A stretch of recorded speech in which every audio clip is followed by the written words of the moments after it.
pemirsa, seorang mahasiswa di Kabupaten Lampung Utara menggendong ayah saat dirinya menghadiri wisuda. Video mahasiswa mendapatkan beasiswa S2 di luar negeri ini viral di media sosial.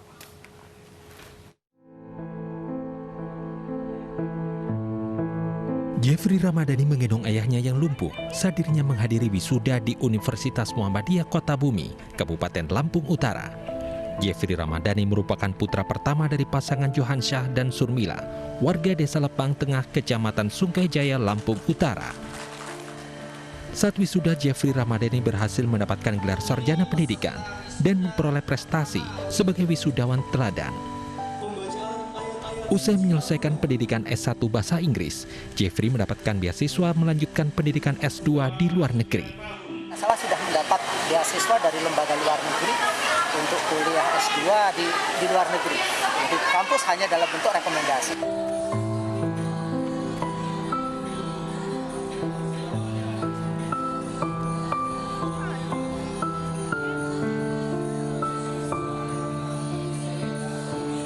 Saat kuliah, Jeffrey pernah menjabat sebagai Ketua Umum Ikatan Mahasiswa Muhammadiyah Lampung Utara tahun 2018, serta berprofesi sebagai penyiar radio. Tak hanya itu, Jeffrey juga pernah menjadi delegasi pertukaran mahasiswa di Thailand.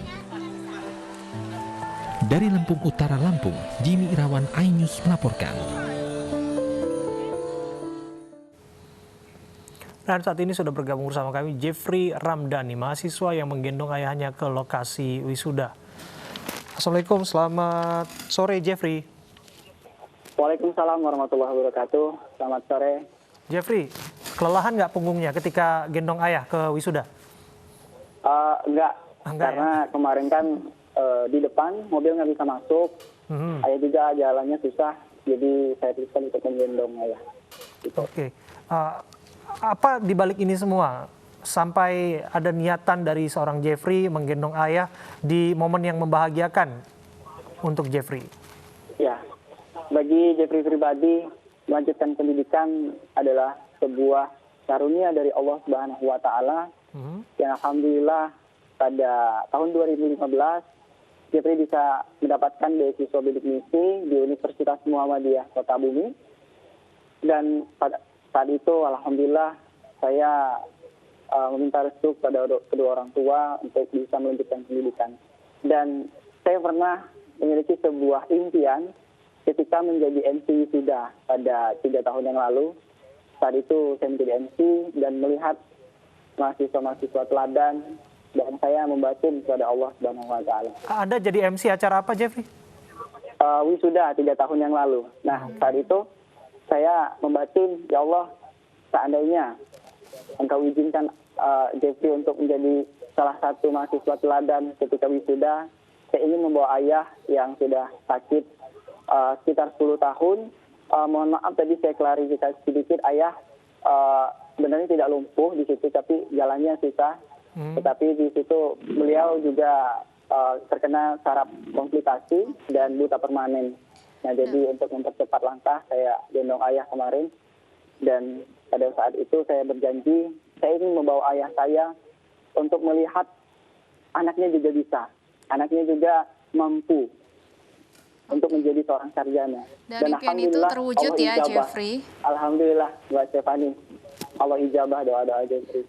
Baik, Jeffrey, kalau boleh tahu apa pekerjaan dari orang tua, ayah dan ibu? Orang tua bekerja sebagai petani. Ayah sudah 10 tahun sakit, dan ibu yang bekerja. Oke, selama kemudian Jeffrey menempuh pendidikan di universitas, seperti apa sih perjuangannya yang Jeffrey rasakan dengan mungkin orang tua yang tidak mampu membiayai? Seperti apa perjuangan Jeffrey hingga akhirnya bisa diwisuda? Ya, tadi Mbak, alhamdulillah saya mendapatkan beasiswa bidik misi. Awalnya orang tua tidak setuju karena biayanya, dan mereka meminta Jeffrey untuk bekerja di luar daerah. Jadi Jeffrey meminta restu lah seperti itu. Dan alhamdulillah ketika perjuangan kurang lebih 4 tahun ini, banyak sekali yang Jeffrey lalui begitu. Dan bisa membahagiakan kedua orang tua dan bisa mendapatkan beasiswa bidik misi. Alhamdulillah saya bisa membahagiakan mereka seperti itu. Selama S1 sebenarnya semuanya adalah kuasa Allah Subhanahu wa taala. Saya tidak pernah menyangka bisa kuliah. Saya tidak pernah menyangka bisa merasakan pertukaran mahasiswa ke luar negeri. Tapi saya hanya berdoa kepada Allah, ya Allah, saya ingin menempuh pendidikan untuk mengangkat derajat kedua orang tua. Ya. Namun di balik itu semua banyak sekali halangan dan tantangan gitu Mbak. Sebelum saya merasakan pertukaran mahasiswa, sebelum saya mendapatkan gelar sarjana pendidikan dan menjadi mahasiswa teladan 1, saya juga pernah mendapatkan beberapa kegagalan. Begitu. Beberapa perlombaan di awal dulu saya selalu kalah. Saya selalu tidak menjadi juara. Sampai pada akhirnya pada tahun 2018 ketika saya mencoba untuk sudahlah fokus saja di kuliah dan seorang dosen menghampiri, Jeffrey mau nggak gitu untuk mencoba program ke nasional. Alhamdulillah saya lolos ke nasional. Baik. Dan pulang dari situ saya bisa berhasil mengikuti program pertukaran. Gitu. Jeffrey, kami ucapkan selamat sekali lagi.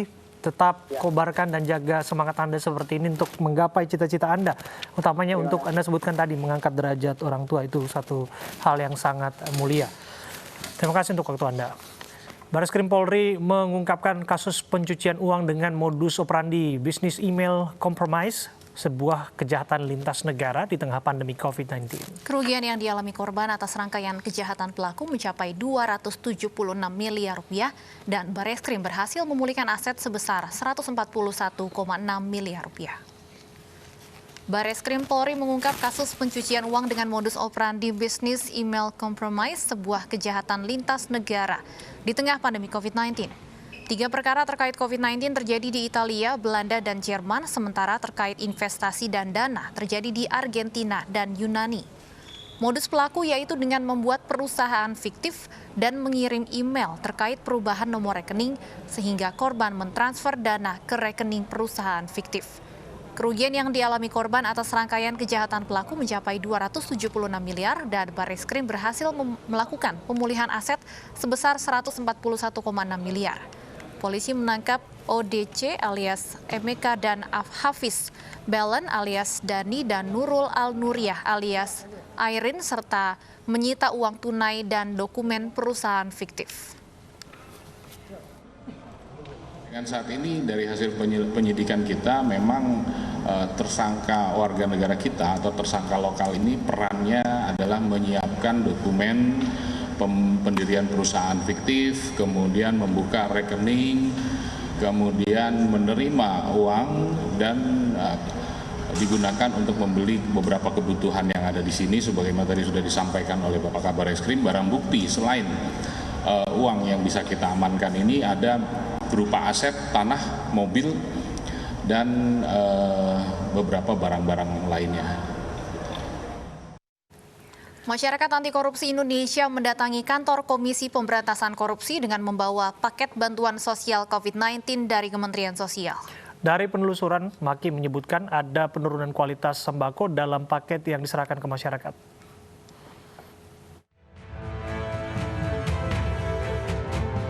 Masyarakat Anti Korupsi Indonesia atau MAKI mendatangi kantor Komisi Pemberantasan Korupsi atas kasus dugaan kualitas dan harga barang terhadap bantuan sosial yang diadakan oleh Kementerian Sosial.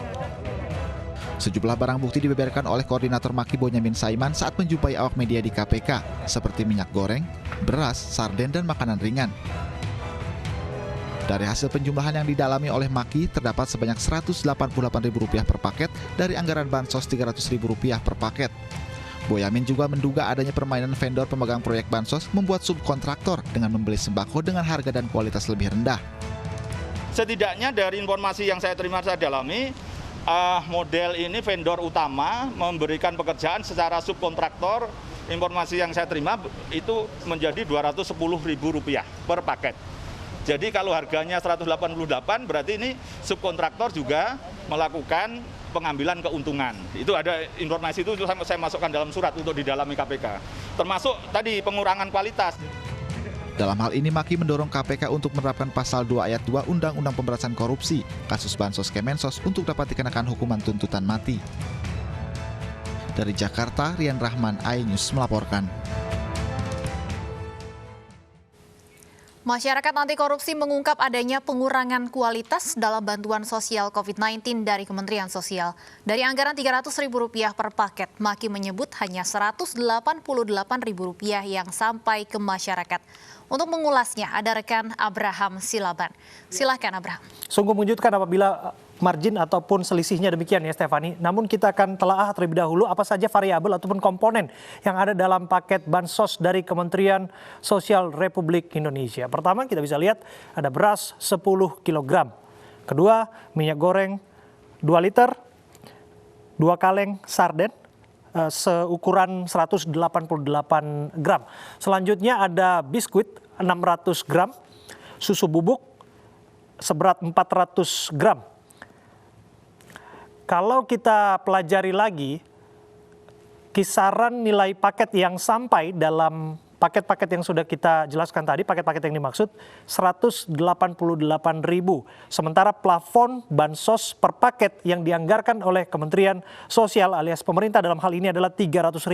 Anda bisa lihat margin di atas Rp100.000 apabila memang sumber yang didapatkan oleh Maki ini valid, sangat disayangkan begitu. Ada margin dari Kementerian Sosial pemerintah yang sampai kepada penyalur, yang disalurkan oleh penyalur ataupun vendor, perusahaan-perusahaan penyalur sekitar 188.000 yang tiba di tangan masyarakat. Sehingga banyak sebetulnya saran agar metode ini diubah, tidak lagi bentuk paket sembako melainkan dengan cash transfer ataupun transfer tunai. Apakah ini bisa mengurangi langkah-langkah atau mengurangi celah-celah korupsi? Kita akan lihat saja nanti Stefani. Karena pada akhirnya jika 300.000 sampai kepada kantong per keluarga, ibu-ibu rumah tangga lah yang paling mengerti uang ini akan dikemanakan. Dan nilai gizi apa yang paling patut untuk mereka dapatkan dari anggaran Rp300.000 dibandingkan dengan komponen-komponen tadi yang sudah dijelaskan. Stefani. Ya, pemirsa, peringati Hari Anti Korupsi Sedunia, Presiden Joko Widodo meminta agar semangat memberantas korupsi tidak boleh padam demi melahirkan generasi anti korupsi. Peringatan Hari Anti Korupsi Sedunia digelar dengan protokol kesehatan yang ketat.